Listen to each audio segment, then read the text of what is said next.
get to the yard, we're ready to do big things. From the job site to the ballpark, we come together and gear up with pride, ready to perfect our craft and dare to be great. Strauss High Performance Workwear is proud to partner with Major League Baseball, celebrating the preparation and dedication it takes to safely get the job done. Because whether you're on the field or in the field, your gear is a source of pride. Strauss and Major League Baseball. Gear up, go yard. Hello, everyone. Welcome to Feedstuffs 365. Agriculture meteorologist Greg Soulje is with us today. He's going to give us a weather update. That we are, Sarah. Nice to be with you here on a still very mild weather pattern across our part of the Corn Belt. It is actually raining in through some western reaches this morning. But a matter of fact, and we'll talk about this, it is raining gangbusters and severe weather of all places, Southern California this morning. So we'll touch on that and what's driving weather across the country here coming on up. Before we get started, we, of course, want to recognize our weather segment sponsor, which is Strauss Workwear. Strauss is family-owned, a global company, third generation. It designs, manufactures technical workwear and footwear for farmers, builders, and craftsmen. It's a tool you can wear. So, Greg, let's put your slides up here, and let's take a look at what's going on out there. Okay, we'll take a look at things going forward here for the rest of the week, and again from our radio pals down in East Central Illinois. And again, with the sort of USDA at least getting crop condition and harvest advanced numbers still on hiatus, just basically kind of going from basically a touch and feel setup on your weather-wise. And it continues to be that of a very beneficial weather pattern, at least from a harvest standpoint in many areas of the Corn Belt, especially eastern through southern sections. But it is actually raining, as we had mentioned. A few showers passing through western and northwestern reaches, and those will be on the increase. And you can see that this afternoon and evening time across and favoring Iowa, Minnesota, parts of western Wisconsin, and probably enough in some spots to measure up half to 3/4 of an inch of rain here in the shorter term, and enough to probably idle up some of those combines. But some of those winter wheat fields back to the west, appreciating some of the rainfall. There'll be a couple of thunderstorms, still not out of that particular setup across Nebraska. And boy, the western states and southwestern parts of the country in line. We talked about this last week and on the TV show as well, that we helped to bring some sense of tropical moisture and energy from some dying and decaying tropical systems down towards Baja northward. Had 55-mile-per-hour winds and heavy rainfall of all places this morning in Los Angeles, up across the Sierra, east of San Francisco as well, and in the peaks above about 5,000 to 6,000 feet. That rain is changing to snow out right around Tahoe, for example, and points to the north and east from there. And everyone else, basically from about the I-70 corridor to the east and south in good order. That at least subtropical storm that wound its way through the mid-Atlantic region, Carolinas, the Outer Banks, across coastal parts of the Northeast and New England, moving out to sea after bringing some beneficial rain in some of the worst drought areas of the northern and northeastern parts of the country. Little change. The shower activity continues on through tonight into Minnesota, Wisconsin, western reaches back into the Red River Valley of the north, and the showers and thunder and mountain snow continue to wind its way across the west and lowering snow levels. There's a fair amount of cold air, at least up aloft, so you bring that moisture and ring it through that cold atmosphere. You're going to get some probably the season's first major snow in and around Tahoe, the central Sierra, and anywhere from Big Sky country southward into the northern parts of the Great Basin, expected to see some snowfall. So kind of the first real winter storm of the season out across the west. Not unusual for mid-October out there. Meanwhile, still some shower activity, a couple of thunderstorms making their way across parts of northern Illinois, southern Wisconsin, and points on westward. None of those rains, at least as they apply to northern Illinois, will get in the way of harvest operations. But then again, we're still in a world of hurt, dryness, and drought-related wise, and we'll take a look at that in just a second. And even down through Florida, though, wet weather season is winding on down. Pretty favorable setup out there. This little boundary that makes and stakes its way through the Corn Belt heads to the mid-Atlantic region. Its back end turns into a warm front and lifts northward, and we bring organized rain into eastern, at least the foothills, and there'll be a chilly rain at that, livestock people, across the western Dakotas, eastern Montana, and Wyoming. And again, if you're going to be up in the hill country, watch for some lowering snow levels Wednesday late in the day Tuesday and more likely Wednesday night. Otherwise, a quiet day's worth of weather.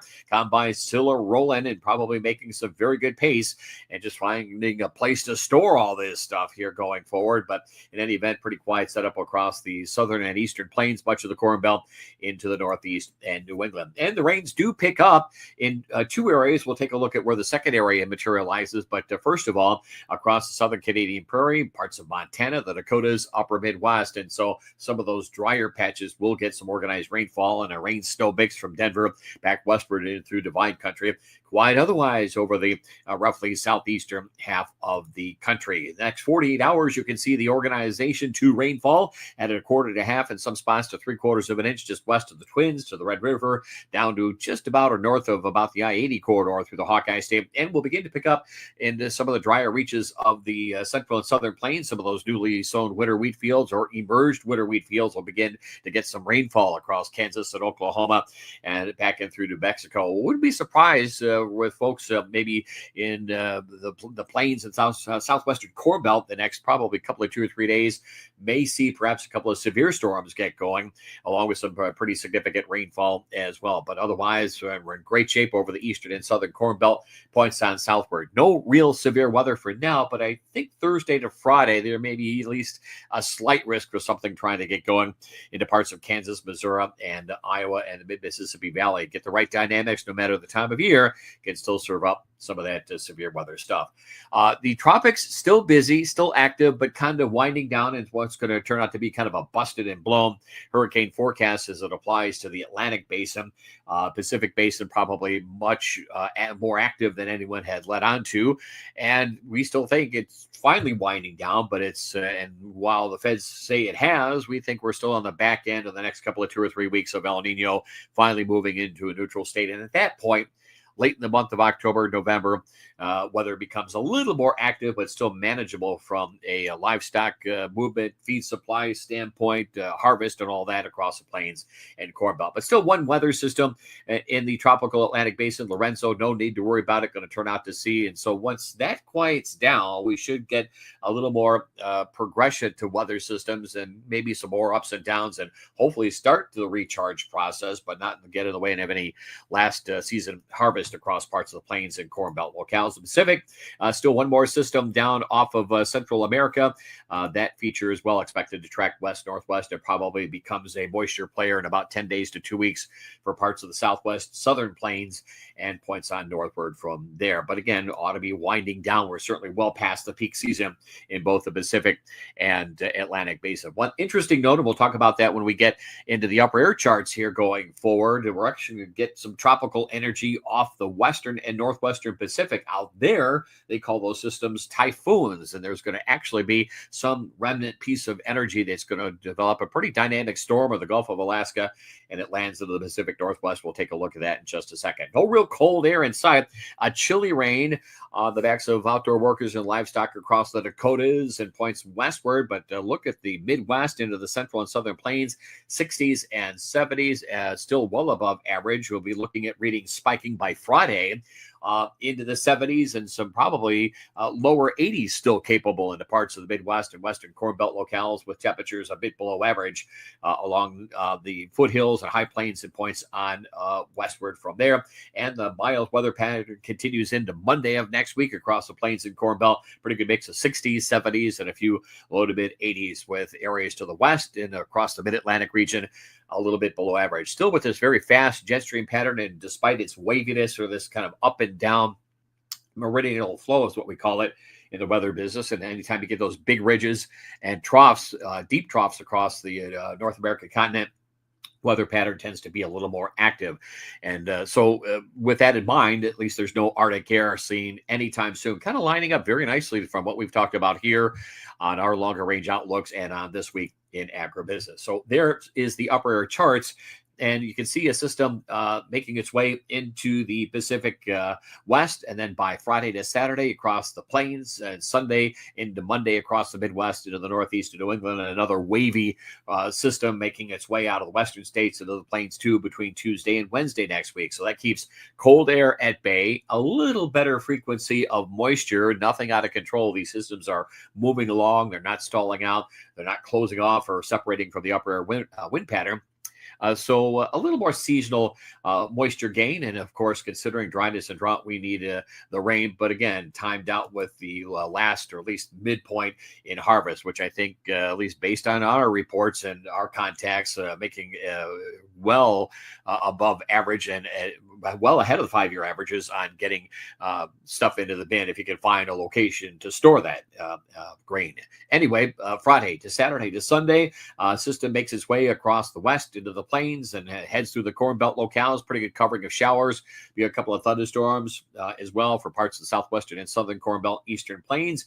On the heels of that, another system makes its way back in between Tuesday and Wednesday of next week. I don't think anything out of control in the moisture department total wise, but a little more frequency and somewhat better coverage on these systems as they make their way across the middle part of the country. Maybe some localized 1-inch rainfall possible in parts of Illinois, Missouri, Arkansas, lower Ohio Valley, and that is one of the worst drought areas of the country. So some of those rains, especially for the southern Midwest winter wheat crop, will be much needed and, of course, appreciated. And there's the next 7 days and some spots that might get, again, an inch and a quarter, kind of lined up on the I-64 run out of southern Illinois to southern Indiana. Most everyone else, generally a half to 1 inch across the eastern and southern Corn Belt. And so we settle the dust, idle up the combines, remind you that it is a farm safety month in this month of October. So Mother Nature helping you kind of tap the brakes a little bit, and we'll get back at it sooner than later. And some moisture too up through Big Sky Country, active in the Pacific Northwest too. So it's just a normal progression. Finally, the maps and charts of the weather systems taking on a more typical mid to late October, early November feel going forward, minus any real significantly cold air masses coming on southward for now. I think when that gets going, that's going to be one of these, the other boot end or hoof will drop. It'll be pretty quick, but I don't think anything beyond probably for now up to and about Thanksgiving is the way we see it right now. Here's the drought monitor from last Thursday, and still a world of hurt through New England, but although they did get some rain from that subtropical Karen setup, that nor'easter the past couple of days, still working their way through some pretty much extreme drought conditions across parts of Indiana, Ohio, East Central Illinois, some modest improvement down across the Delta, but worsening in the southeastern part of the country, a little change across the west, although there should be in the following subsequent drought monitors going forward, some general improvement to dryness and drought across the western states. And there's a little more of a Midwestern perspective down south of Champaign, out towards Muncie and Ball State there in Indiana, and across the Maumee Valley of Northwest Ohio, where extreme drought conditions continue on. The next 6 to 10 days, just a real fast moving flow, no big buckles of jet stream. You can see up to the top left corner, that's a cold air low, and the snows are quickly building and accumulating through Siberia, northern and western Alaska. That's a favored location for cold air masses. Nothing imminent, but we're a little ahead of schedule on snowpack and snow cover, and that's a pretty good reflection of the steering currents out across the Bering Sea, Alaska, and parts of eastern Siberia going forward. But apart from rain, cooled air, or cloud cover across the west, no real cold air, maybe some lowered snow levels. The mild weather pattern continues on, heading through just about the last week of the month of October, and better than usual opportunity to get some degree of rainfall, nothing out of control, no great lengthy delays. Like we said, if we get to Thanksgiving and you're still kind of out there trying to get through harvest for whatever reason, it gets a little more problematic. And at least into the northwestern parts of the country, above average moisture is welcome for some of the dry drought areas of Washington State, Oregon, and out through Big Sky Country. So tomorrow, Wednesday, the 15th, Sarah, of course, we'll get together for our half-hour live stream. We'll update the fall outlook, update the winter outlook around here, and get things lined up going forward here over the next 3-4 months from an outdoor work and livestock perspective across the heartland. Exactly. That's right here on Feedstuffs 365. Look forward to taking that longer range look into kind of what this winter is going to look like. So yeah, I think it may be like like I've mentioned before, we're not tracking ping pong balls. You don't throw a switch and all of a sudden from a El Nino to neutral state to a La Nina, but I think the turnaround, or at least the turn down in temperatures and the ramping up of storminess will occur pretty quickly. We'll get you the timing on that, but I think over the next several weeks, we're in fairly good order and slowly begin to nibble away at some of the worst drought conditions. You want to get that certainly the best you can do before we get snow and ice on the ground. Still some good weather ahead, it sounds like, for Yes. harvest, which is always good. Just be careful if it's a little too dry, and we don't like to see those fires out there. Yeah, we had some about a week to 10 days ago down in Ford Mhm. County outside of Champaign. So I'm sure those have been going on elsewhere. So just watch that. And of course, safety first and whatever you got going outside in harvest season. Very good. All right, Greg, we'll catch up with you tomorrow, and thank you all for joining us as well.